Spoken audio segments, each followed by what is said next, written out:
Mu kaseera kano eggwanga liri mu kayisanyo ka byakulonda buli woyita osanga abeesimbyewo bakuyiga bantu okubalonda. Minisita w'ebyenjigiriza ebya waggulu John Chrysostom Muyingo wano wasinzidde n'akubiriza abavubuka obuteesuulirayo gwa naggamba baveeyo benyigire mu kulonda. Come 15 January, ladies and gentlemen, go to vote, go and vote. You know where to put the tick. Tick, tick. Kyokka Muyinga abakalaatidde okwewala ebyobufuzi ebisiiga enjawukana mu bantu. Don't destroy your life. Don't die so early. Be very careful. This politics should not even divide us. It should even bring us more together, and especially you people who have gone to school, to appreciate that yes, people have got different beliefs and different views. Okwogera bino ono abadde akulembeddemu amatikkira age-12 ku ttendekero University of East Africa e Kansanga. Muyingo asuubizza nga gavumenti bw'eri enneetegefu okwasizaako amatendekero gano okulaba ng'ebyenjigiriza mu ggwanga biyitimuka. The NRM government remains focused on empowering younger people.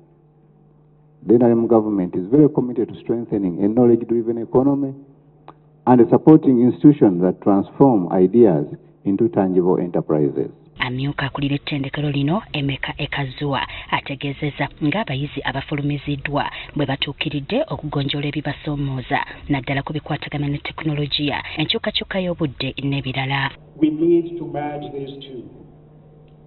And East Africa, or the International University of East Africa, has always blazed a trail. We started innovation labs where our brilliant minds can go and create whatever comes to their mind. They may be studying petroleum engineering, but if they have a business idea, they can come to the innovation lab and work out that idea. Okusinziira kw'ono buvunaanyizibwa bw'amatendekero okulaba ng'abayizi abafulumizibwa basobola okwongera omutindo ku kunoonyereza okukolebwa mu ggwanga. The President has spoken so much about value addition, the need to turn the resources we have into product.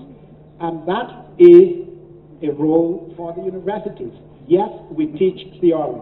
We can teach the theory of manufacturing. We can teach the theories and the algorithms that drive artificial intelligence. Through all this, I have seen how first-hand innovation, when nurtured by integrity and vision, can reshape nations, our nations.